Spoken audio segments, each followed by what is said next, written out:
वल्लभ श्री हरिवंश आप सभी को। श्री वृंदावन धाम की जय, श्री बरसानो धाम की जय, श्री गिरिराज धरण की जय, समस्त श्री ब्रज 84 कोस ब्रज मंडल की जय, श्याम सुंदर श्री अमने महारानी जो की जय, श्री ब्रज रज की जय, सभी ब्रजवासिन जो की जय, सब श्री तरुलता कुंजन जो की जय, सभी भक्तन रसिकन की जय, प्यारी शहीद सजनी जो की जय, शहीद सेवक जो महाराज की जय, प्यारे श्री सद्गुरुदेव भगवान की जय, सभी सखी सहचरी वृंद की जय, जय जय श्री राधे श्याम, जय जय श्री राधे श्याम, जय जय श्री राधे श्याम, जय जय श्री राधा वल्लभ श्री हरिवंश। श्री हरिवंश चरण चरण, श्री हरिवंश चरण चरण, श्री हरिवंश चरण चरण।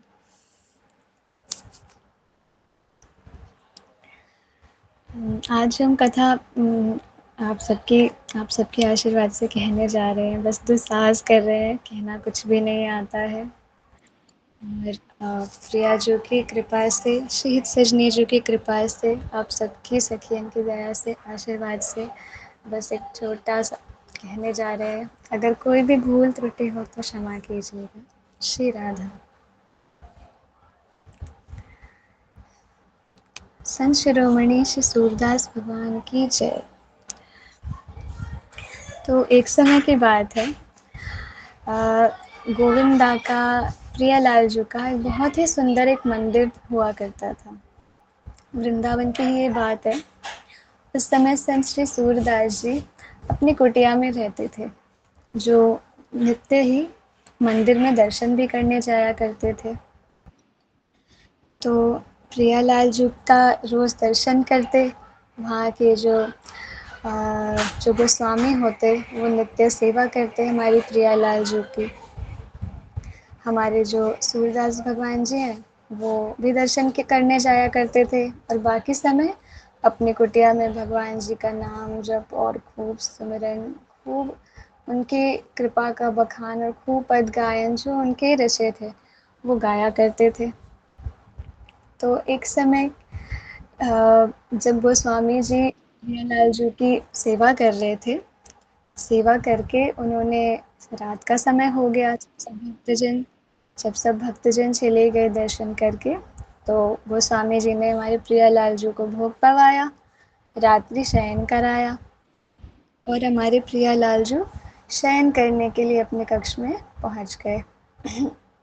और उनकी अच्छी से सेवा करके, सत्कार करके, हमारे जो गोस्वामी जी हैं वो अपने गृह पे वो चले गए। तो प्रियालाल जी दोनों शयन कर रहे थे, रात्रि का समय था। तो एक दिन क्या हुआ, प्रियालाल जो शयन कर रहे थे, अब प्रिया जो सो गई, और रात्रि जैसे ही लाला ने देखा कि लाली सो गई हैं, अपने थोड़ी देर बाद झाँक के देखा प्रिया जी की आँखें, नेत्र तो नहीं खुले, देख लिया प्रिया जी गहरी नींद में सो गई हैं। तो चुपके से उठ के उनके जो कक्ष की, जो मंदिर की जो कक्ष था, उसमें एक छोटा सा एक खिड़की थी, उसमें से लाल जी कूद गए, और कूद के जंगल से सीधा जाते जाते जाते जाते अपने भक्त की कुटिया में पहुंच गए। कहाँ पहुँचे? हमारे प्यारे संत श्री सूरदास जी की कुटिया में पहुंच गए। वहाँ पे संत श्री सूरदास जी, क्योंकि हम सब जानते हैं कि वो नेत्रहीन थे, लेकिन उनके जो हृदय में प्रेम की जो अवस्था थी वो बहुत उच्च कोटि की थी। हम सब ने उनके चरित्र भी सुने हैं, अत्यंत मधुर हैं, और हम सब ने उनके पद लेख भी सुने तो अवश्य होंगे, पढ़े फिर भी नहीं, क्योंकि 1.5 लाख कुछ पद उन्होंने लिखे थे अपने जीवन में। और जिसमें से जब नई काल आया था तो उनके कुछ जो पद हैं वो नष्ट कर दिए गए थे, लेकिन कुछ अभी भी, कुछ 1 लाख के करीब उनके पद एक सुरक्षित जगह पे हैं, रखे हुए हैं, ऐसा मेरे पिताजी ने मुझे बताया था। अभी भी मिलते हैं। और संत श्री सूरदास जी के पद हैं तो क्या उसमें प्रेम होगा, कितने प्रेम रस उसमें झलकता होगा, कितना विरह होगा, हम ये सोच भी नहीं सकते। लेकिन मेरी भी बड़ी इच्छा है कि एक दिन ऐसा ऐसा जीवन में अवश्य वो समय आए कि मुझे एक बार कम से कम वो सभी पद मुझे पढ़ने का और उनको गायन का मुझे एक अवसर अवश्य प्राप्त हो। क्योंकि जब मैं सुनती ही हूँ ना, तो उसी से नहीं मतलब व्यतीत नहीं कर सकती, वो नहीं कर सकती, बता नहीं सकती, पर बहुत अलग ही एक बहुत आनंद आता है। खैर, तो उनके जो हैं आज भी वो 1 लाख के करीब वो प्राप्त होते हैं। तो बहुत सुंदर रचनाएँ थी उनकी, और नित्य वो अपने ठाकुर जी, अपने प्रियलाल जी को नित्य ही वो पद गायन सुनाते थे, और बहुत विभोर होके सुनाते थे। जब वो पद गायन करते थे तो उनके नेत्रों से अविचल अश्रु बहते थे, खूब प्रेम से सुनाते थे। और जब वो सुनाते थे तो हमारे लाल जी अपने मंदिर से, अपने प्रांगण से रात्रि में शयन नहीं करते थे। वो ही खिड़की से वो कूद कर जंगल के रास्ते स्वयं नंगे पैर चल कर रोज़ अपने लाला की कुटिया, अपने भक्त की कुटिया में, अपने प्राण प्रिय की कुटिया में पहुंच जाया करते थे, और डेली उन्हीं के पास बैठ के दूर से और उनके पद गायन वो गाते थे और हमारे लाल जी सुनते थे। लाल जी को अत्यंत अत्यंत हर्ष होता था, अत्यंत हर्ष होता था। खूब खूब हर्षित होते थे हमारे लाल जी। मेरा कितना प्यारा, मतलब कितना उच्च कोटि का मेरा भक्त है। उनको बहुत हर्ष होता था। ऐसे ही वो रोज़ नित्य जाया करते थे। एक दिन क्या हुआ कि शयन करा दिया गोस्वामी जी ने प्रियालाल जी को, और लाल जी ने जैसे ही थोड़ी रात्रि हुई, लाल जी उचक के प्रियालाल जी को देख रहे हैं कि मेरी प्रिया जी सो गई। जैसे अब प्रिया जी को क्या हुआ कि इन्हीं दिनों में 2-3 दिन तक तो निकल गए, एक दो दिन निकल गए, तीसरे चौथे दिन से प्रिया जी को तो आभास हो गया। अब वो तो सब जानती हैं। उनको ये आभास होने लगा कि शयन तो लाल जी मेरे साथ करते हैं, लेकिन ये रात्रि में ज़रूर ये कहीं उठ के ज़रूर जाते हैं चुपके से। जब मैं सो जाती हूँ ना, उस समय ही जाते हैं, रोज़ कहीं तो जाते हैं, कुछ तो बात है जो लाल जी मुझसे छुपा रहे हैं। ऐसा प्रियाजू के मन में आता है, और प्रियाजू हमारी सोचती हैं एक मैं आज केवल एक नाटक करूँगी शयन का, पर मैं सोऊंगी नहीं। तो वो ठान लेती है मन में कि आज ऐसे कर। तो हमारे जैसे ही लालजू सोते हैं, जैसे ही लालजू नाटक करने के लिए आँख नेत्र बंद करते हैं, प्रिया जी फटाक से वो भी नाटक करती हैं और आँख बंद कर लेती हैं, दिखाती हैं लालजू को कि मैं भी सो गई हूँ, बहुत गहरी निद्रा में सो गई हूँ। तो जैसे हमारे लालजू देखते हैं कि हाँ अब समय हो गया है मेरे चलने का, देखते हैं प्रिया जी बहुत प्रेम से सो रही हैं, गहरी निद्रा में हैं, तुरंत उचक के खड़े हो जाते हैं धीरे धीरे सब रख के, और वो बस जा ही रहे होते हैं कि प्रिया जी ऐसे उठ जाती हैं, कहती हैं लालजू, हाँ कहाँ जा रहे हो। लालजू देखते हैं पीछे से, प्रिया जी आप जग गई। हाँ हम जग गए, आप कहाँ जा रहे हैं। और ये आपकी आज आज की चोरी नहीं है, हम 3-4 दिन से आपको देख रहे हैं, आप रोज़ रात्रि उठ के और हमको ऐसे ही सोता छोड़ा आप कहीं जाते हैं चुपके से। अब हमें बताइए आप कहाँ जाते हैं। भाई लालजू कहते हैं मन में चोरी पकड़ी गई। तो लालजू कहते हैं कहीं नहीं जाता, पहले तो बहुत छुपाते हैं, कहीं नहीं जाता, बस ऐसे ही जाता हूँ, ऐसे ही टहलने। प्रिया जो कहती हैं कि मुझे उल्लू मत बनाओ, सच्ची सच्ची बताओ कहाँ जाते हो। तो लाल जी कहते हैं कि प्रिया जी कहीं नहीं जाता, आपको श्रम होगा, आप इतनी चिंता ना करो। फिर प्रिया जी जिद करके पूछती हैं कि आपको बताना ही पड़ेगा, मुझे आभास है आप कहीं तो जाते हैं एकांत में, बताइए ना। हमारे लाल जी कहते हैं अच्छा ठीक है बताता हूँ। मेरा एक भक्त है बस, कुटिया में वो गायन करता है और मुझे उसका गायन बहुत पसंद है, अत्यंत पसंद है। बस मैं उसी का गायन रात्रि सुनने जाता हूँ। दिन में तो समय नहीं मिलता है, इसीलिए बस वहीं जाता हूँ। प्रिया जो ज़िद करती हैं, अच्छा, सुन के उनको और अच्छा लगता है तो प्रिया जो कहती हैं, अच्छा, मुझे भी जाना है, मुझे भी ले चलिए। तो लालजू कहते हैं, अच्छा, आप भी चलेंगी? पर आपको श्रम होएगा। प्रिया जी कहती हैं, नहीं नहीं, कोई श्रम नहीं होएगा, मुझे भी ले चलो।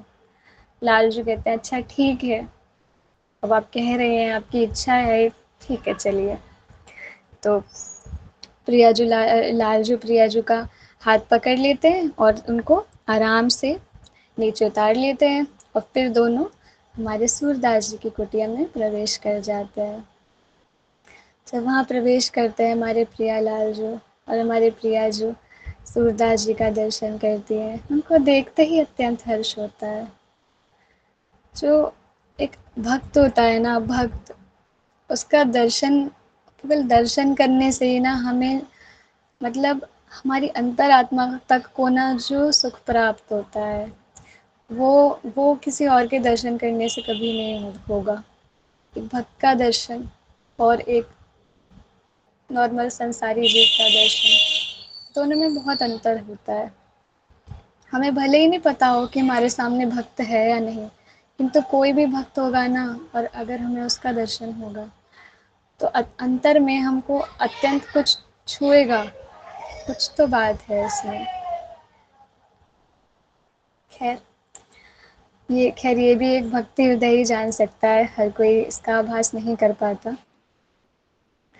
तो हमारे प्रियालाल जो कुटिया में प्रवेश करते हैं और हमारे सूरदास जी गा रहे होते हैं। तो हमारे सूरदास जी, बहुत सारे उन्होंने पद लिखे हैं, उसमें से एक मेरा और हम सबका ही अत्यंत प्रिय पद है। बहुत प्यारा पद है, थोड़ा सा कोशिश करती हूँ। बहुत सुंदर वो गाते हैं।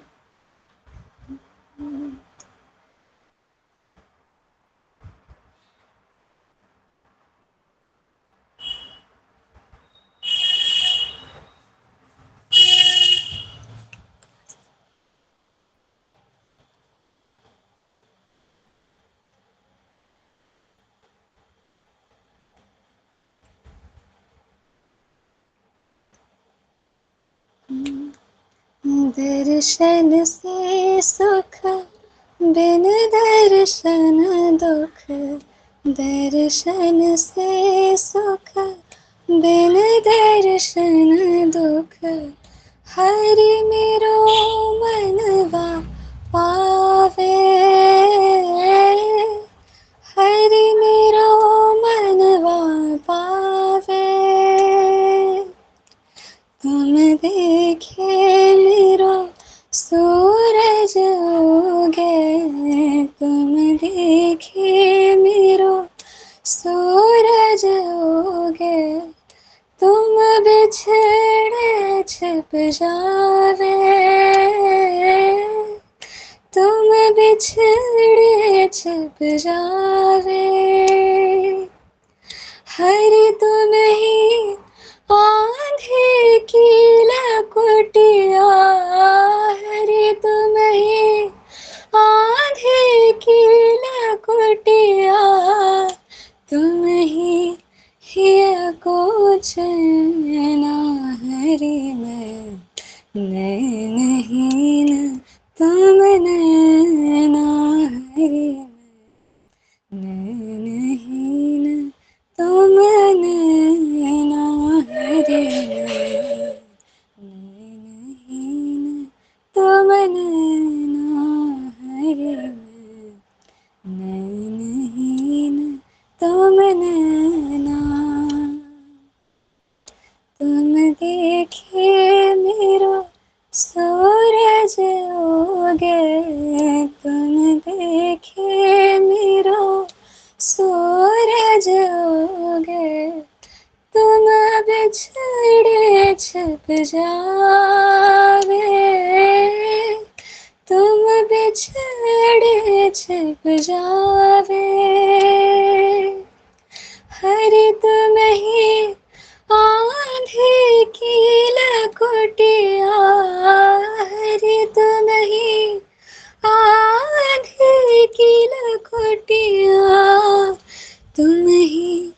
थिए को चैना हरि में नैनहीन तुम नैना हरि में नैनहीन तुम नैना हरि में नैनहीन तुम नैना हरि में नैनहीन तुम नैना। इतना प्यारा पद गायन करके सूरदास जी जैसे ही गायन गाते हैं तो हमारे लालजू बहुत बहुत उनके हृदय में बहुत प्रसन्नता होती है। बहुत बहुत प्रसन्न होते हैं, एकदम हर्ष से भर जाता है उनका हृदय। लालजू का हृदय तो हर्ष से भर जाता है, बहुत खुश होते हैं। बहुत अपने भक्त पर उनको एक गर्वित महसूस होता होगा कि क्या मेरा भक्त है, वाह, कि हृदय से ही निकलता होगा। लेकिन लालजू तो प्रसन्न की मुद्रा में हुए हैं, लेकिन हमारी श्री जी उनकी प्यारी प्यारी सुंदर सुंदर नेत्रों में अविचल अश्रु धाराएं बहने लगती हैं। सूरदास जी की जो अवस्था है उसमें भी नेत्रहीन एक नेत्रहीन व्यक्ति उसकी इतनी सुंदर पद रचना देखकर,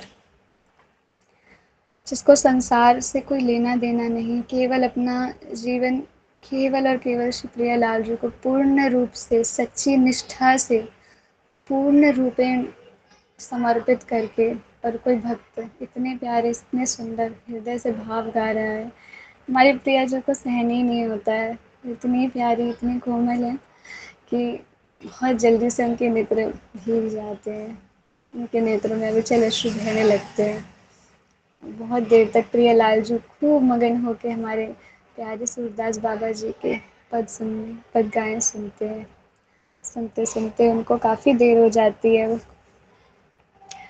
तो हमारे लालजू कहते हैं कि प्रियाजू से कहते हैं, प्रियाजू अब चलिए, अब हम चलते हैं, अब बाबा भी थोड़ा विश्राम कर लें और हमें भी मंदिर में चलते हैं, हमें भी फिर वहाँ सहज होना है क्योंकि भोर होने वाली है और सब दर्शनार्थी दर्शन करने आवेंगे तो हमें भी जाके थोड़ा विश्राम कर लेना चाहिए और फिर सहज होके वहाँ पे उपस्थित भी होना है। गोस्वामी जी भी सुबह का पाठ खोलेंगे और हम वहाँ दोनों नहीं मिले तो उनको कैसा लगेगा। चलिए प्रियाजू, अब हम वापस चलते हैं। तो हमारी प्रियाजू भाव विभोर बैठी रहती है और लालजू से कहती हैं कि लालजू थोड़ी देर और बैठ लीजिए ना, थोड़ी देर और, अभी मेरी इच्छा ही नहीं कर रही जाने की, कुछ देर और, कुछ देर उस समय और बैठ जाइए। लालजू कहते हैं, प्रियाजू हमें सहज होना है, भोर में भोर होने ही वाली है, वहाँ पे और भी तो दर्शनार्थी आएंगे। प्रियाजू कहती हैं कुछ देर और।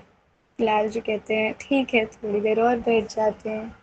तो प्रियालालजू कुछ देर और वहीं बैठ के और मगन हो के हमारे सूरदास बाबा जी के पद गायन पद रचना सुनते हैं। बहुत सुंदर सुंदर उनकी पद रचना है। फिर उनकी पद रचना सुन के समय हो जाता है तो हमारे लालजू फिर प्रियाजू को आग्रह करते हैं कि प्रियाजू अब तो चलिए, अब तो काफ़ी समय हो गया है, अब हम चलते हैं, हमें जल्दी जाके, हमें अब तो विश्राम का भी समय अब निकल गया है तो जल्दी से हमको जाना है और जाके हमको वहाँ पे सहज होना है। बिल्कुल सब पर दर्शनार्थी दर्शन करने आवेंगे। प्रियाजू का प्रियाजू की तो ऊपर से कह देती हैं ठीक है लालजू चलते हैं, लेकिन अंतर से उनका हृदय ही नहीं करता वहाँ से जाने का। मगन हो जाती है हमारी प्रियाजू, फिर उठ जाती है अपने मन को थोड़ा मार के। तो लालजू और प्रियाजू, लेकिन मन में प्रियाजू ये ठान लेती हैं कि मैं ऐसे तो ना जाऊँगी, इतने प्यारे इतने प्यारे भक्त का दर्शन करके, उसके इतने प्यारे भाव सुन के मैं बिना कृपा किए तो मैं नहीं जाऊँगी। प्रियाजू के मन में ये बात आती है और वो पूर्ण ठान के बैठ जाती हैं कि मैं बिना कृपा किए तो मैं यहाँ से नहीं जाऊँगी। लेकिन लालजू का देख के कि लालजू ज़िद कर रहे हैं बार बार जाने की, उनसे वो छिपाती हैं कि मैं इनको नहीं बताऊँगी। वरना कुछ करने नहीं देंगे। फिर प्रिया जो लाल जी के साथ खड़ी हो जाती हैं और सूरदास बाबा जी का भी विश्राम का समय हो जाता है, तो कुछ कार्य से निकलते हैं। भोर होने ही वाली होती है, अपनी कुटिया से वो भी निकलते हैं और उनके पीछे प्रिया लालजू भी निकलते हैं। अब लालजू प्रिया जी से कहते हैं, चलिए हमें इस तरफ जाना है, मंदिर पे सब दर्शन करने में सहज होना है। तो हमारी प्रिया जी कहती हैं कि नहीं नहीं लालजू, कुछ देर और इनके साथ चलते हैं ना पीछे पीछे। अब ये बाबा देखो नेत्रहीन है और आगे एक मार्ग में कैसे चलेगा, कहीं गिर गई, इसको उनको चोट लग गई तो लाला कहते हैं कि अरे प्रियाजू इनको कुछ नहीं होगा, इनका रोज का आभास है, आप चिंतित नहीं। चलिए हमें वहाँ जाना है। प्रियाजू जिद करती है, नहीं नहीं कुछ देर और चलिए, कुछ देर हम लालजू थोड़ी ही दूरी पे चलते हैं ना, बस थोड़ी देर चलेंगे और बस वो अपने वहाँ पहुँच जाए, फिर हम वापस आपके साथ चल लेंगे। लालजू कहते हैं ठीक है, मानना तो पड़ेगा लालजू को। लालजू कहते हैं ठीक है, लेकिन लालजू की प्रियाजू को समझाते हैं कि प्रियाजू देखो, कुछ ही देर तक, कुछ ही देर में भोर होने वाली है, इसलिए ज़्यादा देरी नहीं करना। हम कुछ ही देर दूर तक बाबा के पास साथ पीछे पीछे चलेंगे, फिर वापस आ जाएंगे। हाँ हाँ आ जाएंगे, बिल्कुल बिल्कुल बिल्कुल, मैं देरी ना लगाऊंगी, चलो। तो लालजू प्रियाजू चलते हैं, धीरे धीरे आगे चलते हैं, आगे चलते हैं। आगे जब सूरदास बाबा जी चल रहे होते हैं, तो वहाँ एक गड्ढा, खाई जैसा बना होता है। तो प्रियाजू देख लेती हैं कि खाई है, तो प्रियाजू झटपट जल्दी से अपना घाघरा उठाया और जल्दी जल्दी आगे आगे पग बढ़ाती हुई और जा रही हैं कृपा करने को। लालजू पीछे से हाथ पकड़ते हैं, कहाँ जा रही हो? अरे लालजू, वो गड्ढा आ गया है, सूरदास बाबा गिर जाएगो। लालजी कहते हैं, अरे नहीं गिरेगो, रोज का आभास है भाई, वो ना गिरेगो। प्रिया जो कहती हैं, नहीं नहीं गिर जाएगो। तो लालजू कहते हैं, नहीं गिरेगो, आप चिंतित ना हो, आप इतना श्रम ना करो, कछु नहीं होएगो। कहते हैं अच्छा। तो प्रियाजू लालजू प्रियाजू को फिर हाथ छोड़ देते हैं, फिर धीरे धीरे थोड़ा थोड़ा आगे जाते हैं। तो प्रियाजू से रहा नहीं जाता, फिर प्रियाजू हमारी, लालजू चलिए ना, बाबा जी को थोड़ा सा और आगे चलते हैं, वो कहीं गिर गया तो लालजू कहते हैं नहीं गिरे वो कहती हैं कि थोड़ा सा चल लो, थोड़ा सा आगे और चल लो। लालजू कहते हैं ठीक है चलो। थोड़ा सा आगे जाते हैं और जैसे ही पीछे पीछे प्रिया लालजू और आगे हमारे सूरदास बाबा जी, जैसे ही सूरदास बाबा जी थोड़ा आगे और बढ़ते हैं, वो गड्ढे में उनका पैर फिसल जाता है और वो बाबा हमारे प्रवेश कर जाते हैं, गड्ढे में गिर जाते हैं। जैसे ही गिरते हैं, प्रियाजू तुरंत अपना घाघरा पकड़ के और ये जल्दी जल्दी भाग के बस बस जा ही रही होती हैं कि पीछे से जल्दी से भाग के लाला प्रियाजू का हाथ पकड़ लेते हैं, प्रियाजू रुको, आप मत जाओ, कहाँ जा रही हो, आप मत इतना श्रम करो, अगर उसको बात पता चल गया तो फिर अच्छा, मतलब बहुत ऐसा हो जाएगा, आप मत जाओ, आप मत करो, उसको पता चल गया तो फिर छोड़ेगा नहीं बाबा। वैसे ही बाबा नेत्रहीन है, एक बार पकड़ लियो तो वो ना ही छोड़ेगो, बाबा नेत्रहीन है, बाकी पकड़ बहुत मजबूत है। लालजू कहते हैं, प्रिया जी कहती हैं ठीक है पकड़ने दो, मोए कछु फर्क नहीं पड़ी। तो लालजू फिर भी उनको रोकते हैं, सकुचाते हैं, नहीं नहीं बाबा पकड़ लेगा। उनको समझाते हैं कि हमको जाना है, आप मत रुको, आप श्रम मत करो, वो रोज का आभास है, मेरा भक्त है, मुझे ऐसे ऐसे प्रिय है वो, आप कछु नहीं करो, आप श्रम ना करो, आपको देख के मुझे अच्छा नहीं लग रहा। तो कहते हैं, प्रिया जो कहती हैं अच्छा ठीक है। अब प्रिया जो जाने को ही तैयार नहीं होती है। अब लाल जो कहते हैं चलो बाबा गिर गए हो है, अब गिर गए हो है तो अब वो आवाज़ लगाएगो, आवाज़ लगाएगो तो सब जितने भी आस पास के जो लोग हैं ब्रजवासी आ जाएंगे और हमको देख लेंगे इस हाल में। अब लाल प्रिया जो अब देरी ना करो, जल्दी जल्दी चलो। तो प्रिया जो कहती हैं कि नहीं बाबा गड्ढे में गिर गया है, मैं तो नहीं जाऊंगी, आप कुछ करो, उनको निकालो गड्ढे से, मैं तभी जाऊंगी जब गड्ढे से बाबा बाहर आ जाएगा। लालजू कहते हैं वो निकल जाएगा, कोई आ जाएगा तो उठा लेगा, निकाल देगा, आप चलो, आप ऐसे ना करो, अभी बाबा आवाज़ लगाओगे तो सब सब लोग आ जाएंगे और हमको देख लेंगे, अब आप चलो प्रियाजू, जल्दी चलो। प्रियाजू, नहीं, मैं नहीं कहीं जा रही, आपको निकालने ही पड़ेगा। लालजू कहते हैं आप काहे जिद कर रही हो, निकल जाएगा अपने आप। नहीं, आप निकालो। कैसे निकालूं अब? आप कछु ना करो, बस थोड़ी देर और ठहर जाओ, और इनको आप बस अपनी कारी कमरी जब बाबा की गड्ढे में डाल दो, बाबा काली कमली पकड़ लेगो, ऊपर इसको इनको खींच लेना, बस जैसे ही ऊपर आ जाएगो, मैं आपके साथ मंदिर चल लूंगी। लालजू हाथ जोड़ के कहते हैं ठीक है प्रियाजू, ठीक है, लेकिन प्रियाजू जैसे ही वो ऊपर आ जाए, आपके कहने के अनुसार निकाल तो मैं रहा हूँ, फिर जैसे ही ऊपर आ जाए फिर मैं नहीं रुकूंगा, आपको चलने पड़ेगा, क्योंकि हमें जाना है, फिर मैं नहीं रुकूंगा। तो लाहा प्रियाजू, हाँ हाँ हाँ हाँ हाँ, बिल्कुल बिल्कुल, आप बस बाबा को निकाल लो, फिर मैं झट आपके साथ चल लूंगी।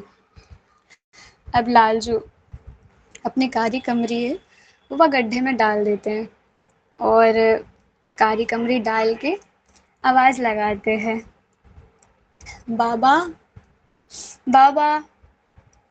अब बाबा जैसे ही आवाज़ सुनते हैं, क्योंकि भक्त का हृदय, बाबा के पूरा बाबा का पूरा शरीर रोमांचित हो जाता है, पुलकित हो जाता है। वो आवाज़ उनके कानों में जाते हैं, उनको बहुत ही अलग आभास होता है कि ये बोली, ये मैंने कभी नहीं सुनी, ये ये किसकी बोली है।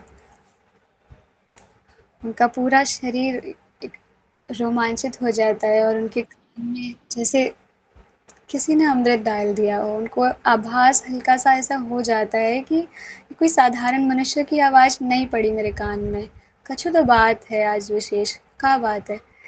तो बाबा कहते हैं, कौन कौन आवाज़ दे रहा है?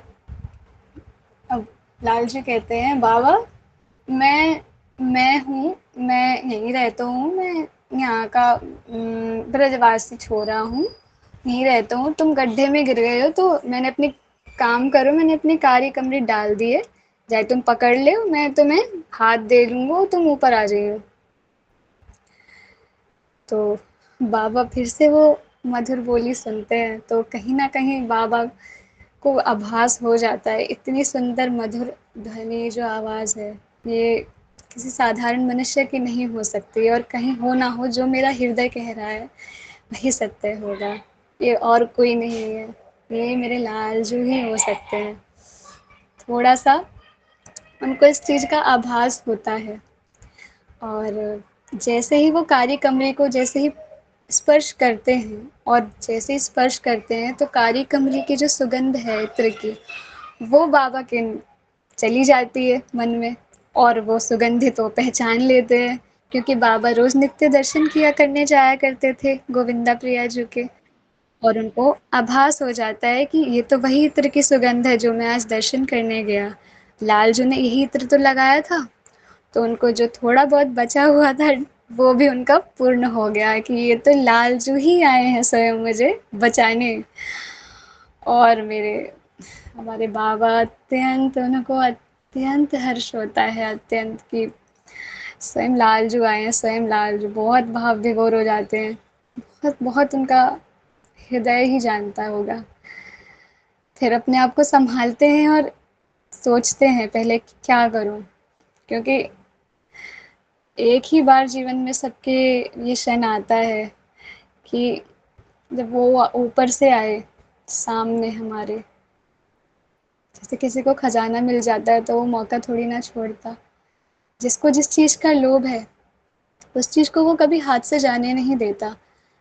लोभी को अपना लोभ है, किसी को किसी चीज़ का लोभ है, किसी को किसी चीज़ की इच्छा है, वो उसको जाने नहीं देता। ऐसे एक भक्त को क्या ही इच्छा होती है, उनकी उसकी एक ही इच्छा होती है कि बस एक बार मेरे प्रियलाल जो आ जाए, मैं पूरा संसार छोड़ दूंगा, मैं सब कुछ छोड़कर मैं अपने प्रियलाल जी के अंदर समा जाऊंगा, बस वो मुझे ले चले, जल्दी से ले चले। और और क्या अभिलाषा होती है एक भक्त की। अब हमारे सूरदास बाबा जी, उनके हृदय में भी यही था कि इतने वर्ष मैंने इंतज़ार किया लाला का। अब ऐसा मौका आया, ऐसा समय आया है कि मेरे लालजू आए हैं, मेरे लालजू। अब मैं ये मौका नहीं छोड़ूँगा। तो एक छोटी-सी वो मन में ठानते हैं कि मैं भी, जैसे ये लाला है ना हमारा, बहुत नटखट है, छेलिया है, बहुत नाटक करा है इसने। जितनी भी इसकी लीलाएँ हैं, कभी यशोदा मैया से, कभी किसी से, कभी सबके साथ इसने कुछ ना कुछ नटखटपंती खूब करी है। अब मैं भी इसका भक्त हूँ, मैं भी करूँगा। मन में ठानते हैं। मैं जब मतलब मैं बता इसको नहीं आभास कराऊँगा कि मैं जान गया हूँ कि तुम मेरे समक्ष हो। तो सूरदास बाबा हमारे कहते हैं, कारी कमरी पकड़ते हैं और उसके बाद लालजू अपना हाथ और देते हैं। अब कारी कमरी पकड़ ली, अब हाथ की बारी आई। जैसे हमारे लालजू ने हाथ दिया और बाबा ने जैसे ही हाथ को, हस्तकमल को स्पर्श किया, अब हमारे बाबा बचे कुचे जो जितने भी प्राण थे ना उनके अंदर, वो भी सब रस से भर गए। एक वो रस मूर्ति है, वो रस की खान है। उस रस की खान का स्पर्श करके कौन नहीं भरेगा। जो बचा कुचा होता है वो भी सब पूर्ण रूप से भर गए हमारे बाबा। और बड़ी मुश्किल से, बहुत परिश्रम करके, अपने भावों को छुपा के, उन्होंने बिल्कुल आभास नहीं होने दिया लालजू को कि मैं जान गया हूँ कि तुम हो। हालाँकि हमारे प्रिय लालजू तो सब जानते हैं, हम पता है कि वो तो अंतर्यामी हैं, सब जगह रहते हैं।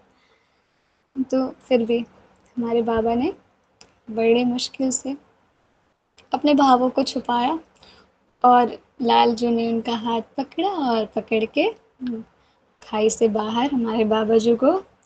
अब बाबाजू निकलने के पहले एक और चीज़ ठान ली। उनको तो ये पक्का पता चल गया कि लालजू आए हैं। अब लालजू अकेले तो आते नहीं हैं, प्रियाजू भी आस-पास कहीं होंगी, अवश्य, अवश्य होंगी, क्योंकि मुझे एक और आभास हो रहा है और वो भी बहुत अत्यंत मधुर आभास हो रहा है, कोई ऐसा-वैसा नहीं, क्योंकि भक्त का हृदय है, जान तो ले लेता है। तो उन्होंने एक तरकीब सोची कि ऐसा करूँगा। जैसे ही लालजू ने उनका हाथ पकड़ा, तो जानबूझ के हमारे नहीं, हाँ, हाथ पकड़ा और बाबा को बाहर निकाल दिया। और बाबा ने क्या किया, थोड़ा-सा उन्होंने अपने पैर को ऐसे करा कि वो सीधा कहाँ गिरे, प्रिया मतलब लालजू के चरणों में गिरना था। लालजू तो पता है सब, वो नटखट हैं, वो तो हट गए और समक्ष उनके आगे हमारी प्रियाजू के चरण। जैसे प्रियाजू के चरण आए तो उन्होंने झट से लालजू ने उनका हाथ पकड़ा और पीछे खींच लिया, चलो भागो जल्दी चलो। और हमारी प्रियाजू बस रोकती रह गई और लालजू उनको लेके भाग गए, छलिया कह के, और वो मंदिर में चले गए। लेकिन यहाँ क्या हुआ, वो तो चले गए मंदिर दर्शन देने। यहाँ क्या हुआ कि हमारी प्रियाजू की जो पायल है एक पैर की, वो वहीं रह गई। अब वहीं रह गई, हमारे सूरदास बाबा जी को तो पता है, जैसी रह गई झटाक से उन्होंने वो पायल ली हाथ में, वो पहचान गए और कोई भी नहीं है, मेरी प्रियाजू की एक पायल है। फटाक से लेके उन्होंने वो पायल अपने बगल में ऐसे छुपा ली, बिल्कुल कि जैसे आभास ही ना हो किसी का। और मन में सोच ली कि भले ही चले गए हो, भले आज मैं ना दर्शन कर पाए हो, लेकिन उनकी कछु चीज़ तो मेरे पास है ही ना।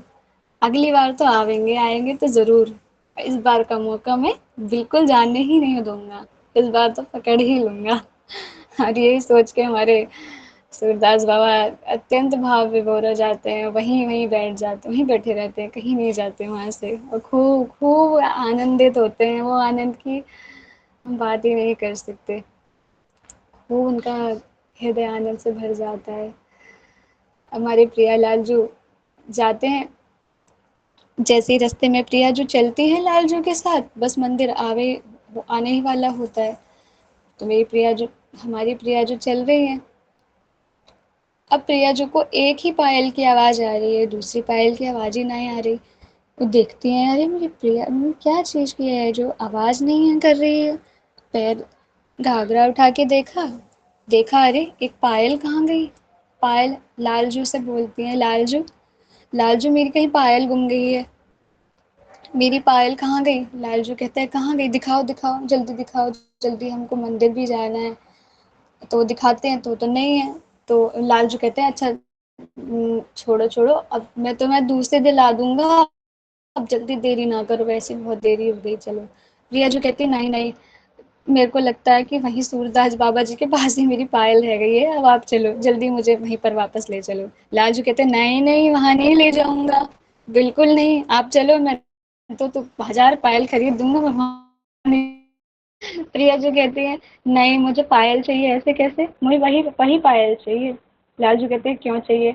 नहीं वो मेरी अत्यंत प्यारी सखी ललिता जो ने मुझे पहनाई थी, ऐसे कैसे, वो पायल मुझे अत्यंत प्यारी है, मुझे वही पायल चाहिए, वही लाके दो, अभी के अभी लाके दो। तो हमारी लालजू, अब प्रिया जो के आगे तो वो भी कम है, कहते हैं ठीक है चलो, लेकिन हाँ वो कह उनको समझा देते हैं, कहते हैं अच्छा ठीक है अभी चलो, सुबह होते ही, अगली रात्रि होते ही मैं पक्का तुम्हारी पायल में वापस ले आऊंगा, अभी लेकिन चलो। तो दोनों बड़ी मुश्किल से, हमारी प्रिया जो मानती है लाला की बात, और दोनों मंदिर जाके और सहज होके अपने भक्तों को, गोस्वामी जो सबको दर्शन देते हैं, सेवा सब कुछ होके फिर रात्रि हो जाती है, और गोस्वामी जी फिर उनको कक्ष में शयन कराते हैं। जैसे ही रात्रि का शयन का कपाट गोस्वामी जी बंद करते हैं, प्रिया लालजू दोनों उठ के खड़े हो जाते हैं। प्रिया जो कहती है चलो लालजू जल्दी चलो जल्दी चलो, लालजू कहते हैं हाँ हाँ चल रहा हूँ, रुक जाओ, नहीं नहीं जल्दी चलो, देरी ना करो, समय ना है।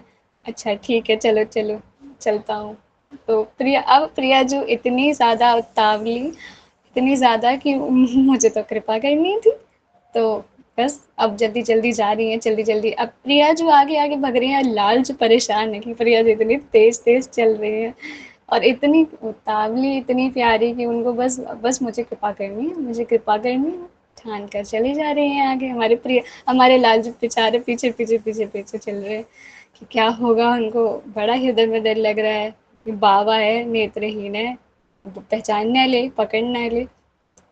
प्रिया जो चल चल के, और वहाँ जाके जैसे ही सूरदास बाबा के पास पहुँचते हैं, लाल जो कहते हैं प्रिया जो अब आप यहीं रुको, अब आप यहाँ से हिलना नहीं, मैं तुम्हारी पायल लेके अभी आता हूँ। लाल प्रिया जो कहती है अच्छा ठीक है मैं ही रुकूँ वहीं रुकूँ, अच्छा हिलना नहीं यहाँ से, बिल्कुल नहीं, हाँ हाँ मैं कहीं नहीं जा रही है, आप लेके आओ बाबा से, मैं तो यहीं खड़ी हूँ, मैं कहीं नहीं जा रही, अब जाओ जाओ। लाल जो मन में सोचते हैं हाँ वो तो पता है कितनी खड़ी हो, तुरंत तुरंत भग के कृपा करने पहुंच जाती हो। ठीक है, चले जाते हैं हमारे लाला, हमारे बाबा बैठे हैं। फिर हमारे लाल जो कहते हैं बाबा से, बाबा, ओ बाबा। बाबा सूरदास जी कहते हैं कौन? बाबा वो मैं हूँ। मैं कौन?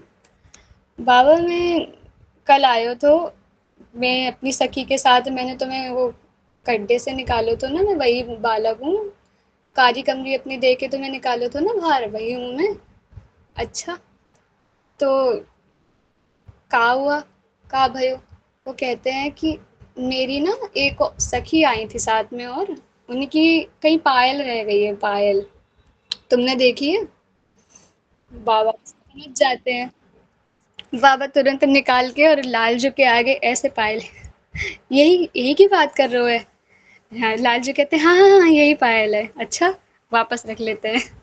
कहते हैं मैं नहीं दूंगो।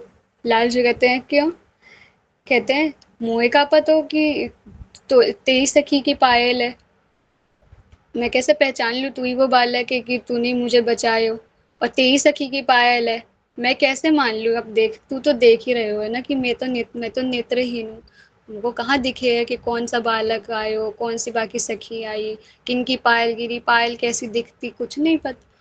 कहते हैं अरे बाबा मैं ही था, मैं ही था, मैं ही आया हूँ, मैं तुम्हें काली कमरी डाल के ना निकाला, मैं तुम्हें हाथ से पकड़ के बाहर ना निकाला, तुम भूल गए इतनी जल्दी।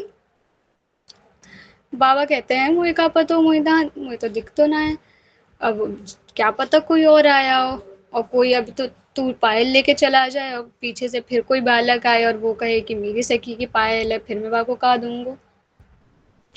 लालजू बड़ा मनाते हैं, अरे बाबा मैं ही तो कहते हैं कि मैं तो मान ही नहीं, अच्छा बाबा तो का लेके माने वो।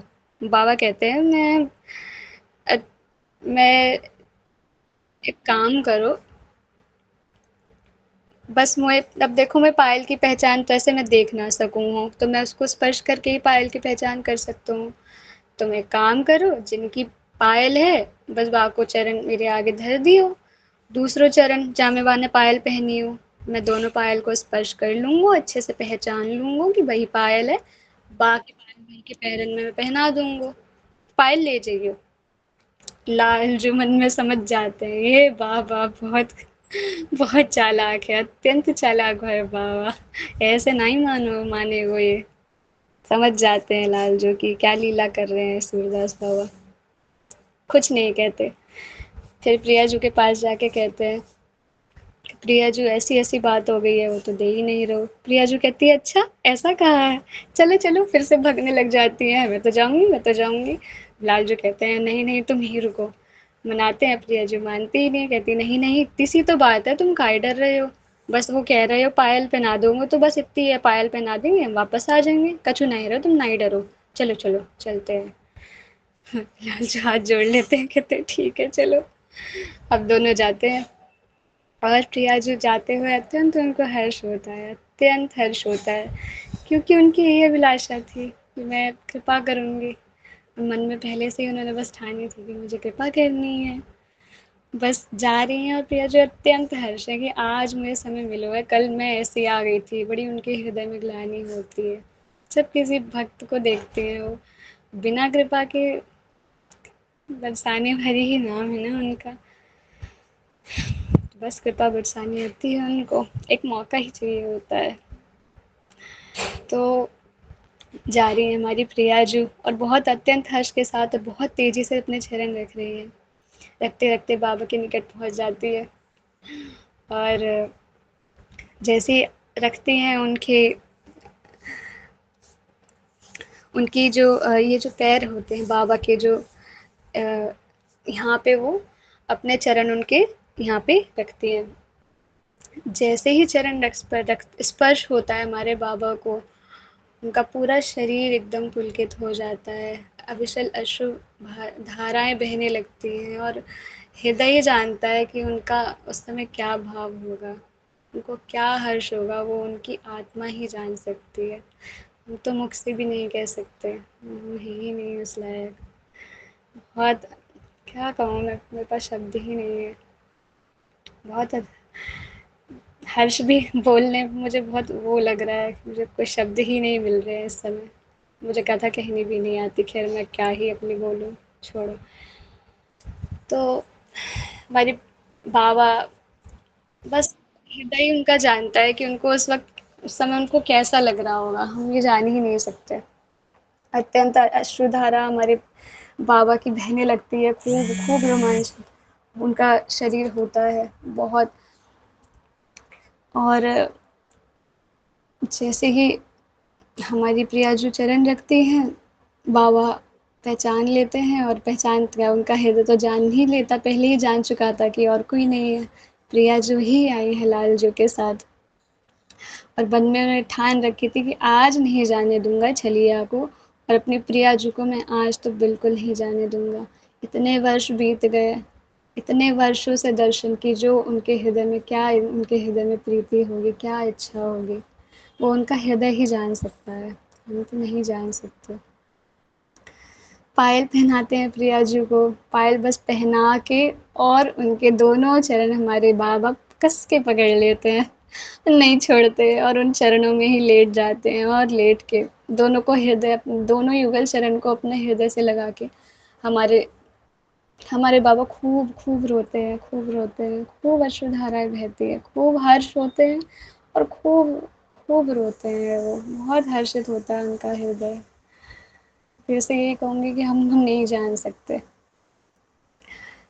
बहुत अश्रुधारा, खूब देर तक चरणों को हृदय से धारण करके हमारे बाबा मगन हो जाते हैं, उन्हें अपनी कोई सुध ही नहीं रहती है कि कहाँ हूँ, क्या कर रहा हूँ, अत्यंत उनका की आत्मा अत्यंत हर्षित होती है।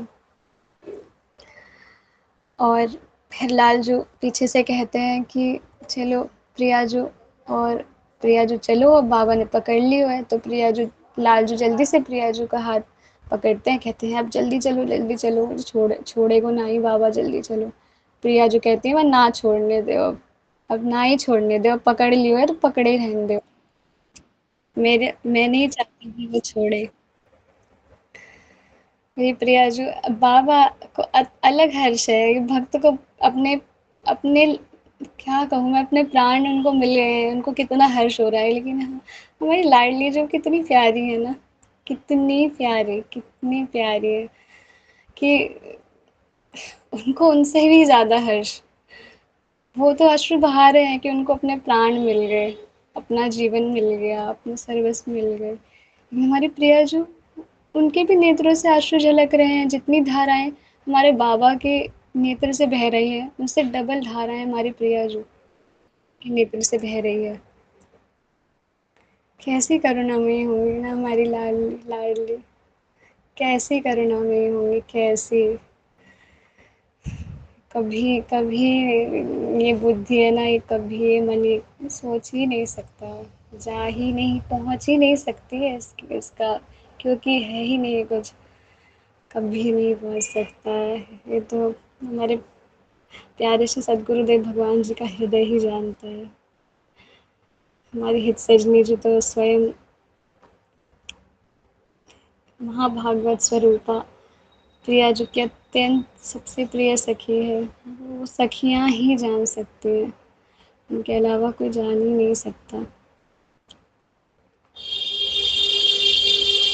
हमारी प्रिया जो खूब भाव विभोर होती है, उनको बहुत हर्ष जैसे एक भक्त को होता है जब वो प्रभु से मिलता है। ऐसा कथाओं में भी सुना है कि केवल हमको ही हर्ष नहीं होता कि जब हमको हमारे प्राणनाथ मिलेंगे तो हमको कितना हर्ष होगा। हम उस समय की हम स्थिति के बारे में सोच ही नहीं सकते कि हम हमारी क्या स्थिति होगी। हम पागल हो जाएंगे, हम मर जाएंगे, हमारे प्राण निकल जाएंगे, हंसेंगे रोएंगे, क्या करेंगे उस वक्त जब हमारे प्रिय राजू सामने होंगे, हमें नहीं पता। हम सोच ही नहीं सकते कि वो क्षण ही ऐसा होगा। हमारा हमारा हृदय इतना हर्ष करेगा। तो इस कथा में सुना है कि जितनी जितनी लालसा हमें अपने प्रभु से मिलने की होती है ना, बड़े बड़े संतों के मुख से सुना है, हमारे प्रियलाल जो ना हमसे भी अधिक वो उनके हृदय में वो लालसा लेके बैठते हैं कि कब मेरा भक्त मेरी ओर आ जाए, कब कब मेरी ओर मुख करके देखे। क्यों? क्योंकि हम प्रभु के ही अंश हैं। हमारे जो लालजू है ना, जैसे हम जैसे संसार में भी रहते हैं ना, कोई भी व्यक्ति हो ना संसार का कैसा भी हो, भले ही वो उसके अंदर प्रीति ना हो इतनी या नहीं हो, जो भी जैसा है, पर कहीं ना जब कोई एकांत में बैठता होगा तो कहीं ना कहीं उसको एक एक दुख, एक पीड़ा का अनुभव उसको अवश्य हर हृदय में है, होता ही रहता ही है। जहाँ तक मैं जान पाई हूँ, चाहे वो बिल्कुल भक्त ना हो, वो बिल्कुल भी पूजा ना करता हो, मानता ही ना हो, कुछ भी ना करता हो, लेकिन हर व्यक्ति जो संसार में रह रहा है आज के, जिसने जन्म लिया है, उस हर व्यक्ति और हर जीव के अंदर एक दुख, एक पीड़ा की चिंगारी अभी भी शेष है। वो चाहे किसी भी प्रकार का हो, किसी भी जाति से कोई मतलब ही नहीं है, खैर, लेकिन वो जान नहीं पाता। मतलब ये मेरा अनुभव है। और ऐसा क्यों है, वो मैंने कथा में और अपने पिताजी से सुना कि हम कौन है, हम प्रभु के हैं। हम इस चीज़ को हमने भी सुना है, लेकिन हम प्रभु से प्रेम तभी हो पाएगा जब हम उस चीज़ को कहीं ना कहीं अनुभव करेंगे। जब प्रियालाल जी की कृपा का अनुभव होता है ना किसी को, तभी प्रियालाल जी के वो प्रति उसका प्रेम बढ़ता है, उसकी ओर वो देखता है। जैसे हमें प्रभु से मिलने की जो इच्छा रहती है ना, मैंने सुना है, जब मैंने सुना था ना ये वाक्य, मैं सत्य कह रही हूँ, बहुत मुझे, मैं बता ही नहीं सकती कि मुझे कैसा लगा था। तो एक संत है, उन्होंने मुझे बताया था कि जितनी तुम्हें लालसा या जितनी एक भक्त को लालसा होती है ना, उससे कई अधिक लालजू को लालसा होती है। क्यों? क्योंकि हम उनका अंश हैं। जैसे एक मैंने एक सर्कल बनाया एग्ज़ाम्पल के तौर पे, और मैंने उस सर्कल या चंदा मामा ही समझ लीजिए, एक चंदा मामा है, और पूर्ण जब पूर्णिमा होता है, पूर्णमासी होती है, तो पूरा अपने पूर्ण रूप में वो प्रकट होता है चंद्रमा। अब उसमें से एक छोटा सा कण अगर निकल जाए तो वो चंद्रमा अधूरा ही माना जाता है। अब वो जो अंश निकल गया, उसको भी ये आभास होगा हृदय में, भले ही वो भूल जाए कि मैं इस चंद्रमा से निकला हूँ, मैं संसार के मैं व्यक्तियों से मैं नहीं आया हूँ, या ये संसार मेरा नहीं है। मैं असल में मेरा स्वरूप है ना, वो चंद्रमा का ही स्वरूप है, मैं ही चंद्रमा हूँ। मेरा स्वरूप ये चंद्रमा से निकला है, मैं वही हूँ, मैं उनका अंश हूँ। उसको ये आभास होता है। ठीक है, वो जो अंश निकला है वही हम मान लेते हैं कि हम हैं। अब वो जो चंद्रमा है ना, अभी वैसे मेरे प्रिय हमारे प्रियलाल जी की कोई, अभी मैं वो नहीं दे रही हूँ, कोई उपमा नहीं दे रही हूँ, क्योंकि अनंत कोटि चंद्र भी मेरे प्रियलाल जी के, मेरी लाडली लाल जी के लिए ऐसे न्यौछावर है। हम सब जानते हैं उनकी नख, उनके जो चरण का एक अंगूठे का एक नख है ना, उसमें कोटि चंद्र हमने पढ़ा है श्री राधा कृपा कटाक्ष में। तो ऐसे ही बारे जाते हैं, खैर उनकी क्या ही है आभा हमारी प्रिया जो के आगे।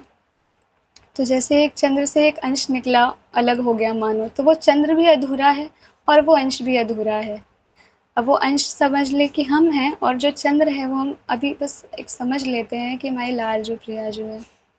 तो जितनी उस चंद्र के अंश को होगी ना कि मैं अपने प्रियतम से कब मिलूं या ना भी हो, वो अधूरा है। तो ऐसे ही हमारे प्रियालाल जो है ना, वो भी हमारे बिना अधूरे हैं। हम ये सोचते हैं ना कि हम ही अधूरे हैं।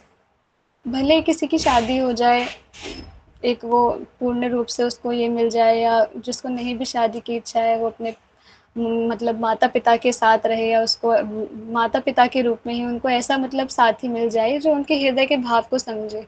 तो वो समझ जाता है कि मतलब उसको एक साथी मिल जाता है, तो उसको ऐसा लगता है कि अब मैं सुखी हूँ। कोई तो है, प्रभु ने किसी को तो भेजा मेरे पास जो मेरे हृदय की बात समझे। हर व्यक्ति को ऐसा कोई ना कोई चाहिए व्यक्ति, कि कोई ना समझे, कोई साथ ना दे, पूरी दुनिया उसके अपोजिट खड़ी हो जाए, किंतु एक तो मेरे प्रियालाल जो, एक तो भेजो किसी को कि बस मैं कह ही पाऊँ अपने हृदय की। भले वो व्यक्ति भी आ जाए हृदय की बात कहने वाला, लेकिन मैंने अनुभव किया है फिर भी हमारे अंतर में एक जो खालीपन है ना, उसे नॉर्मली हम उसको नहीं अनुभव कर पाएंगे, महसूस नहीं कर पाएंगे। लेकिन कभी एकांत में बैठ के ना, आप सब ने भी ज़रूर अनुभव किया होगा कि एक छोटी सी पीड़ा, कुछ तो है ऐसी चीज़ जो कुछ अधूरा है हमारे अंतर में। कुछ अधूरा ऐसा है कि हम उसको अभी पूर्ण रूप से जानते नहीं हैं, लेकिन है अधूरा, कुछ तो है। जब हम प्रियालाल जी के पास बैठते हैं, कीर्तन करते हैं, भजन करते हैं, उनके धाम जाते हैं, जब उनके भक्तों की संगति मिलती है, और जब हम उनके लिए जो भी हम समय जब देते हैं, तो हमें कितना अनुभव, कितना आनंद मिलता है हमारी आत्मा को। क्यों? क्योंकि वो प्रिया प्रीतम का हमारे जो अधूरापन है ना, वो उस अपने हमारे अधूरेपन के लिए हम समय दे रहे हैं, बैठे हैं उसके लिए। तो उस समय वो हमें अधूरापन नहीं महसूस होता। और कहाँ कभी-कभी ऐसा भी होता है कि जब गायन कर रहे होते हैं, तो हम भी बहुत भाव विभोर हो जाते हैं, और ये एहसास हमें होता है। वो अंतर में जो अधूरापन है, उसको ऐसा लगता है कि जान रहे हैं वो अधूरापन, कि वो अधूरापन का नाम क्या है। मैंने मतलब ये मैंने अनुभव किया है, बस वही शेयर कर रही हूँ कि जब बहुत हम भी भाव विभोर हो जाते हैं ना, जब हम डूब जाते हैं, हमारे अंतर से ये भूल जाते हैं, वो भजन कीर्तन या जो भी हम उस समय कर रहे होते हैं, कि हम कहाँ हैं, क्या कर रहे हैं, अश्रुधारा बहती है जो भी है। तो उस समय वो जो अधूरापन होता है ना, जिसे हम रोज़मर्रा की ज़िंदगी में, बिज़ी लाइफ़ में नहीं पहचान पाते, कहीं न कहीं ना हमें वो सामने आने लगता है, सामने हमारे, कि हो ना हो, जो अधूरापन मैंने कुछ महीने या कुछ दिन पहले वो एकांत में बैठ के जो मुझे अंतर में फ़ील हो रहा था कि दुनिया की सारी खुशियाँ भी मिल जाती हैं ना कभी-कभी, कि पैसा भी मिल जाए, जो मुझे पसंद है वो भी मिल जाए, वो व्यक्ति भी मिल गया, चलो शादी भी हो गई या कुछ भी, जिसको जो प्रिय है ना अत्यंत दुनिया में, जिसने जो कभी प्रभु से माँगा भी हो ना कि मुझे मिल जाए, वो भी मिल जाए, मिल गया हो, लेकिन फिर भी हमारे अंतर में एक अधूरापन रहता है।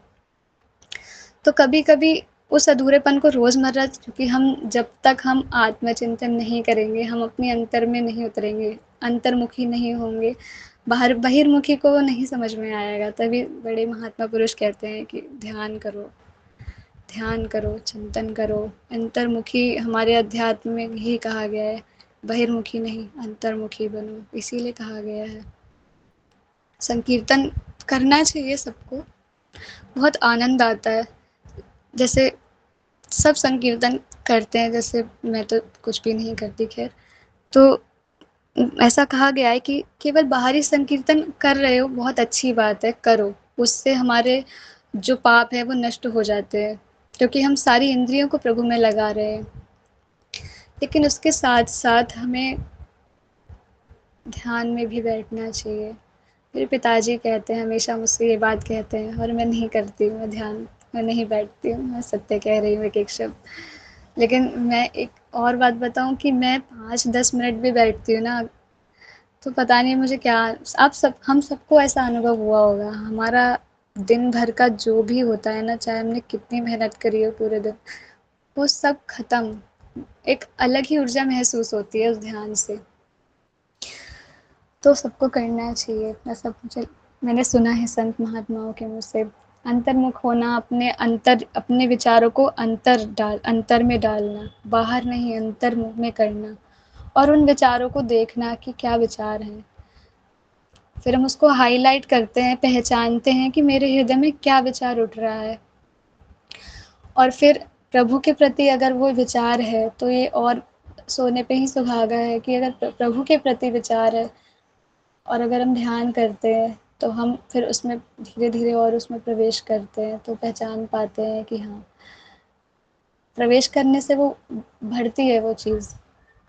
तो आत्मा को जो भी है, जिसको जितना अनुभव है, उस प्रकार से अनुभव होता है।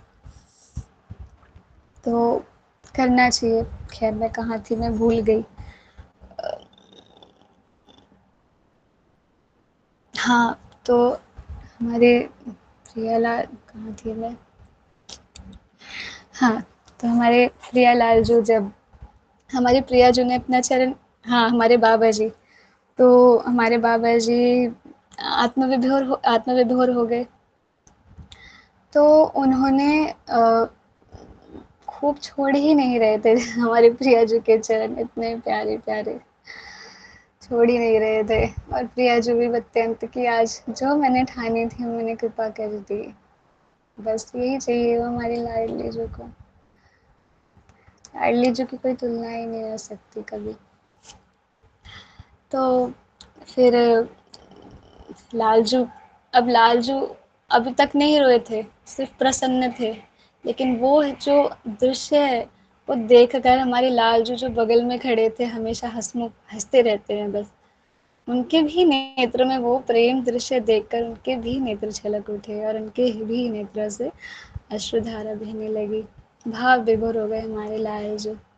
वो भी देखते रहे कि क्या प्रेम है, कितना भक्त का प्रेम, और भक्त से अत्यंत प्रियाजू का, जैसे अभी बताया था मैंने, कि वो संत ने मुझे बताया था कि जितनी भक्त को होती है ना लालसा, हमें इस चीज़ का आभास नहीं होता। हमें ऐसा लगता है, जब थोड़ा आभास भी होता है, तो हमको लगता है कि बस हमें ही है प्रभु से मिलने की इच्छा। प्रभु तो इतने बड़े हैं, इतने उच्च कोटि है प्रभु की, उन्हें थोड़ी ना हमारी याद आती होगी। कई बार हम सबके हृदय में ये अवश्य आया होगा ये सवाल, कि प्रभु के पास किस चीज़ की कमी है, हम कितने प्यारे प्यारे बड़े से बड़े भक्त हैं, हम इतने छोटे हैं, हमें तो लालजू याद ही नहीं करते होंगे, प्रियाजू तो पता भी नहीं होगा प्रियाजू को कि हम कौन हैं, हम उनको याद करते हैं। ये अवश्य सबके हृदय में ये आया होगा सवाल, लेकिन ऐसा नहीं है। जब मैंने उनके मुख से सुना ना, मैं भाव विभोर हो गई थी सच में कि सत्य है ये कथन क्या। जितना हमें लालसा कभी-कभी अंतर में उड़ती है, जैसे कि हमें हमें मिलना है प्रभु से या दर्शन करने है, जो भी है, उनको हमसे भी होती है। जितना हमारा हृदय कंपित रहता है, हृदय हमारा जैसे जितना व्याकुल रहता है ना, हमें दर्शन चाहिए, हमें कर लालजू एक झलक दिखला जो, प्रिया जो एक बार, उससे कई अधिक हमारे प्रिय लालजू भी बैठे रहते हैं इंतजार में कि कब ये मेरा अंश मेरी तरफ मुड़े। अभी तो संसार की तरफ मुड़ा है, वो भी हमारे इंतजार कर रहे हैं और कितने जन्मों से कर रहे हैं। न जाने कितने जन्म हम सब ने ले लिए हैं। ये मनुष्य शरीर पहली बार थोड़ी ना मिला हम सबको, पता नहीं कितने बार मिल चुका होगा, कितने बार फिर संसार की तरफ बार बार मुड़ जाते हैं। और शरीर इंसानी रूप छोड़िए, और भी हमने कितने सारे 84 लाख पता नहीं कितने बार हम घूमे होंगे। पूर्ण होती तो आज यहाँ होते ही नहीं। और ये भी बड़ी कृपा है कि इस जन्म में हम कुछ तो सुन रहे हैं आप सब संतों का, भक्त इतने प्यारे प्यारे उच्च कोटि के भक्तों का सानिध्य मुझे प्राप्त हो रहा है। इसकी मैं बात ही नहीं कर सकती, मैं कह ही नहीं सकती हूँ कुछ। बहुत अत्यंत कृपा हुई है इस जन्म में मुझे धन पर। ऐसे ही हमारे लालजू दिन रात वो हमारे ना इंतजार में बैठे रहते हैं कि कब ये संसार छोड़े और मेरी तरफ मुड़े। बस हम हमारी भी भक्ति ना वो उस दिन पूरी हो जाएगी जिस दिन ना पूर्ण रूप से हमारे अंदर से संसार हट जाएगा और 100% प्रभु को हम समर्पित हो जाएंगे। 100, मेरे पिताजी कहते हैं कि भक्ति अनंत जन्मों से मिलती है, धीरे धीरे करके बढ़ती है। और भक्त से प्रभु का मिलन तभी हो पाता है जब हमारी जो भक्ति है ना वो अनंत जन्मों की होती है। जैसे कि पिछले जन्म में जैसे 10% रही, 5 रही, फिर 30 हो गई किसी जन्म में, करते करते जब वो 100% भक्ति आ जाती है हृदय में, तब जाके हमारा प्रभु से मिलन होगा, जो मेरे पिताजी बताते हैं। और इसके अलावा ये तो है ही, इसके अलावा कैसे हम प्रभु से मिल सकते हैं, वो तभी मिल सकते हैं हमारे जब हमारे प्रियालाल जो ना जाने, वो कहते हैं ना जाने कौन से गुण पर दया निधि रीझ जाते हैं, ना जाने हमारे कौन से ऐसे कौन से कर्म हैं कि वो उनको वो रीझ जाते हैं और वो कृपा कर देते हैं कि छोड़ो, सब छोड़ो, मैं सब माफ़ कर देता हूँ। इसकी कितनी भक्ति है मैं नहीं देखता कि अभी 5% पे अटका है, 2% पे अटका है। कभी कभी हमारी करुणा निधि की कोई जैसे रूल्स रेगुलेशन होते हैं ना इस संसार में कि ऑफिस जाना है, इतने बजे जाना है, इतने बजे आना है, ये करना है, वहाँ कोई रूल्स रेगुलेशन नहीं है। उनका हृदय कितना मतलब कितना कोमल है और कितना कितनी दया की निधि है वो। हम किसी पर दया करने से पहले 100 बार सोचते हैं, और वो हम जैसे अधमों, हम जैसे पापियों पे एक बार भी दया करने से पहले नहीं सोचते। 1000 बार दया करते हैं और हमें इस चीज़ का आभास ही नहीं है कितने बार हमारे प्रियलाल जो मदद करते हैं, कितनी बार करी है। हमें यही नहीं पता, ऐसे बैठे रहते हैं बस सारे दिन। हमें यही नहीं पता, सोचो हम कितने बड़े उसमें मूर्ख हैं कितने। और धन्य है वो व्यक्ति, धन्य है वो भक्त प्रियलाल जो कि जिनको इस चीज़ का आभास हो जाता है कि आज ये मेरे साथ अच्छा हुआ है, तो ये मेरे प्रिया जी ने आज मेरे पे कृपा करी है। आज ये हुआ है तो आज मेरे लाल जो ने ये मुझ पे रीझ गए हैं। जिस भक्त के हृदय में ये आभास है वो भक्त धन्य है, जिसको आभास होता है। जो व्यक्ति हम लोग जैसे मैं हूँ, ऐसे ही संसार में जीते रहते हैं, पता ही नहीं है क्या चल रहा है, कुछ आभास ही नहीं होता कि कृपा कर दी, क्या करा, कुछ नहीं है, ऐसे ही संसार में पड़े, बस पड़े हैं, हाँ जी चलो। तो ऐसे ही तो हमारे जो बाबा है और हमारे लाल जो है, तो वो भी वो दृश्य देख के भाव विभोर हो जाते हैं। और फिर हमारे प्रियालाल जो हमारे उनसे कहते हैं कि बाबा कहते हैं कि मुझे कब से इंतज़ार था आपके दर्शन का, कब से, क्यों इतनी देरी लगाई, क्यों इतनी देरी लगाई छलिया तुमने। और तुम्हें एक बात और पता है, मैं जानता हूँ एक बात। लाल जी पूछते हैं क्या, मुझे पता है तुम रोज मेरी कुटिया में आते हो, मुझे पता है इस चीज़ का। मैं जानता हूँ, मेरा हृदय आभास किया करा है इसने कि मैं जब रात्रि में पद गायन करता था तो मैं अकेले नहीं बैठता था, तुम हर रात्रि मेरा भजन सुनने आते थे लालजू, लालजू। और ये वचन सुन के और भाव विभोर हो जाते हैं लालजू।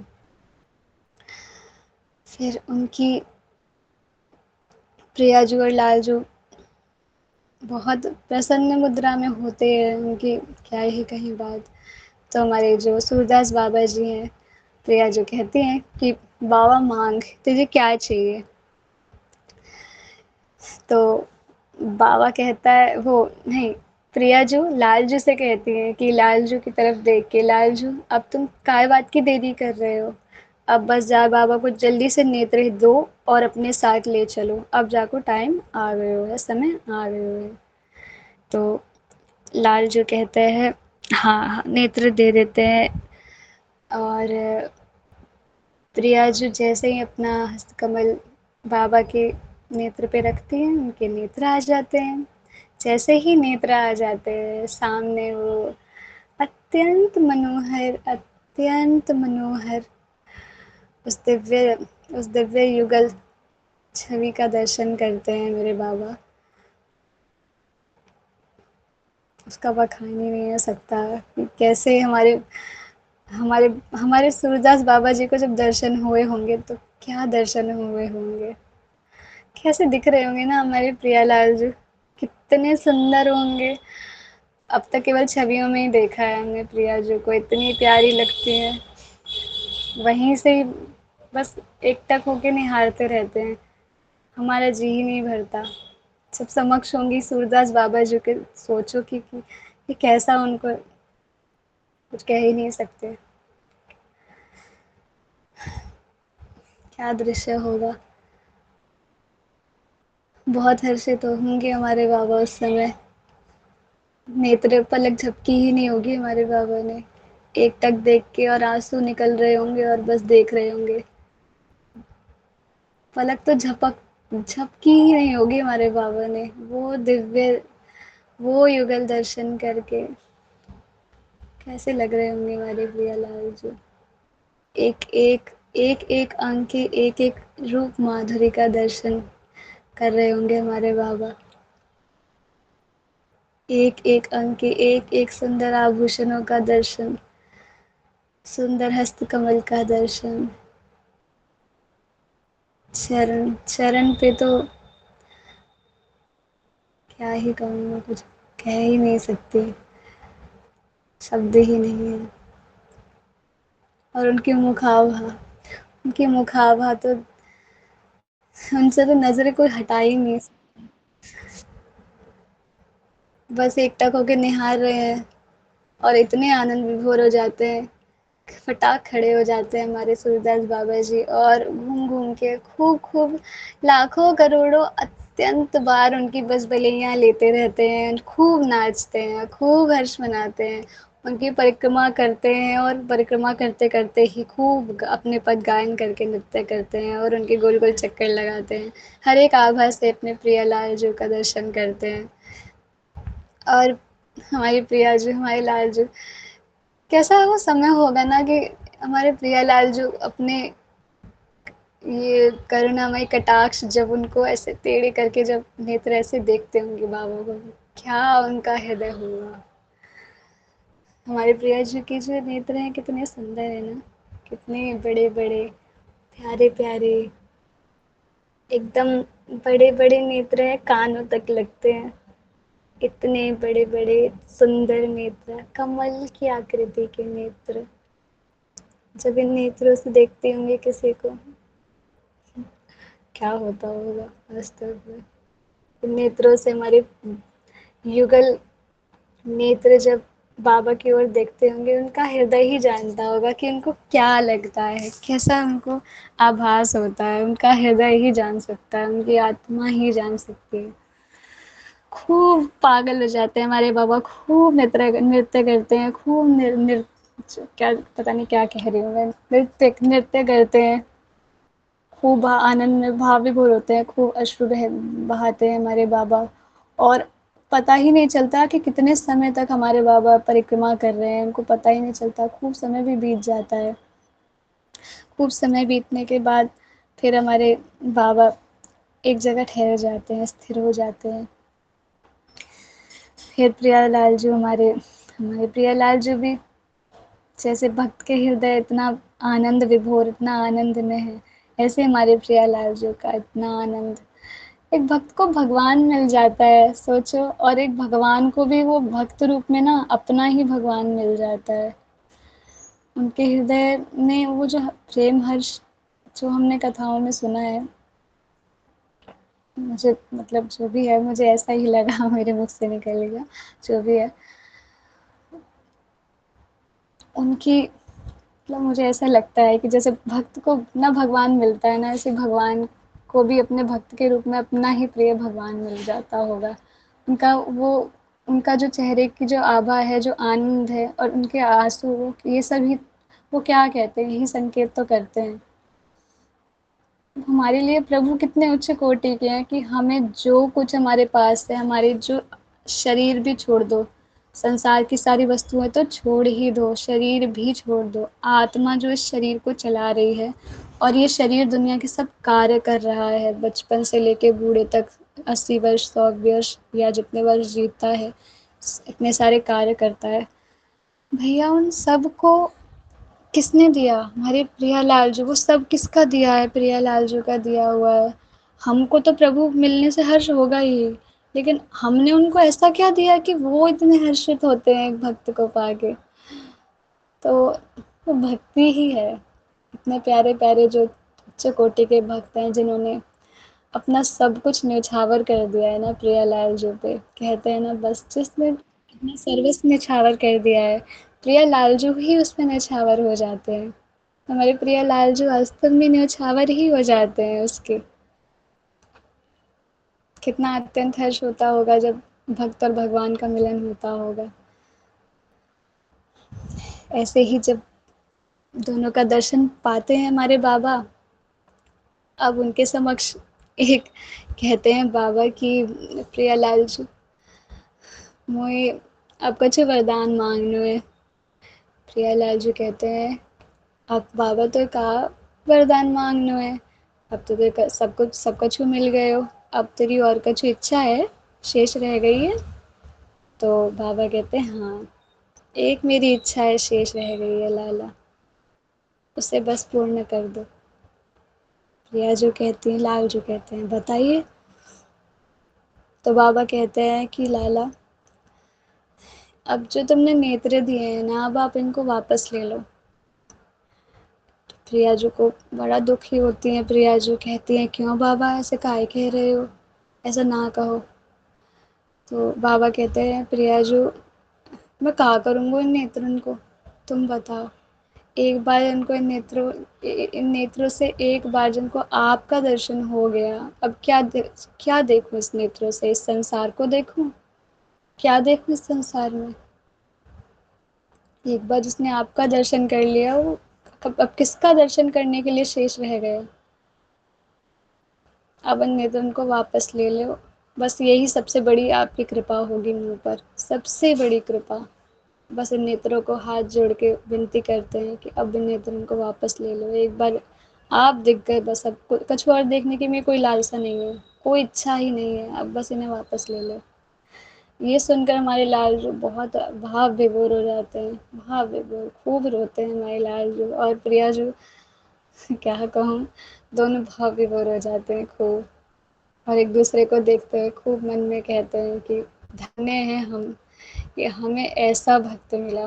दोनों के हृदय में ही बात आती है कि हम धन्य हैं कि ऐसा भक्त पाया हमने, धन्य हो गया जैसा भक्त पाके।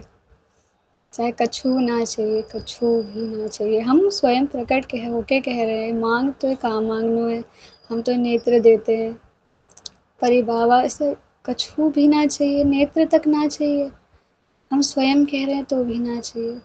धन्य है तू सूरदास बाबा, तो धन्य है। दोनों प्रियलाल जो बाबा से खूब भाव विभोर होके उनके मुख से ही वाक्य निकलता है, बाबा तू धन्य है, तो कोई तुलना ही ना हो सकती।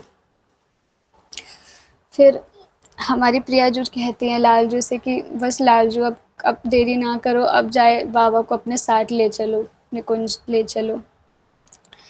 लालजू रोते रोते कहते हैं कि प्रियाजू, अभी मेरी भी वही इच्छा है जो तुम्हारी इच्छा है। मैं बस चले तो मैं अभी बाबा को अब अपने साथ ही ले चलूँ, मैं भी बाबा से अब दूर नहीं रह सकता। लेकिन अभी कछु दिनन तक जाए रहनो है यहाँ पे, क्योंकि वही है, अभी इन्हें अभी बहुत सारे दीपक जलाने हैं, अभी बहुत सारा प्रचार करना है, बहुत सारे भक्तों के हृदय में वो प्रेम रस की उत्पत्ति करनी है, भक्ति डालनी है। बस कछु दिन और शेष इन्हें यहाँ कुछ कछु विशेष मेरे कार्य से रहना है। जब इनको वो कार्य पूर्ण हो है जाएगा तो फिर मैं बाबा को अपने संग ले जाऊंगा। प्रियालाल जो खूब आशीर्वाद देते हैं दोनों अपने हस्त कमल से, और बाबा को हृदय से लगा लेते हैं, उठा के हृदय से ही लगा लेते हैं दोनों बाबा को। बस बाबा को जैसे हृदय से लगाते हैं, बाबा बहुत अत्यंत हर्ष होते हैं, और प्रियालाल जो उनकी इच्छा पूरी करके और अपने निकुंज चले जाते हैं, और निकुंज में फिर उनकी प्रतीक्षा करते हैं। हमारे सूरदास बाबा जी कुछ समय रहते हैं और अपना कार्य पूर्ण करके, प्रचार करके, और खूब भक्ति जहाँ उनको देनी थी सब उनका जब समय हो जाता है, हमारे प्रियलाल जी स्वयं आते हैं और उनको अपने बैठाल के और अपने निकुंज ले जाते हैं। श्री सूरदास बाबा की जय हो, हमारे प्रियालाल जी की जय हो, हमारी इष्ट सखियन की जय हो, प्रियालाल जी के सभी प्यारे प्यारे भक्तन की जय हो। श्री चरणों में कोटि कोटि दंडवत प्रणाम, कोटि कोटि दंडवत प्रणाम। प्रियालाल जी का जो भूल आ गई हो तो क्षमा करना,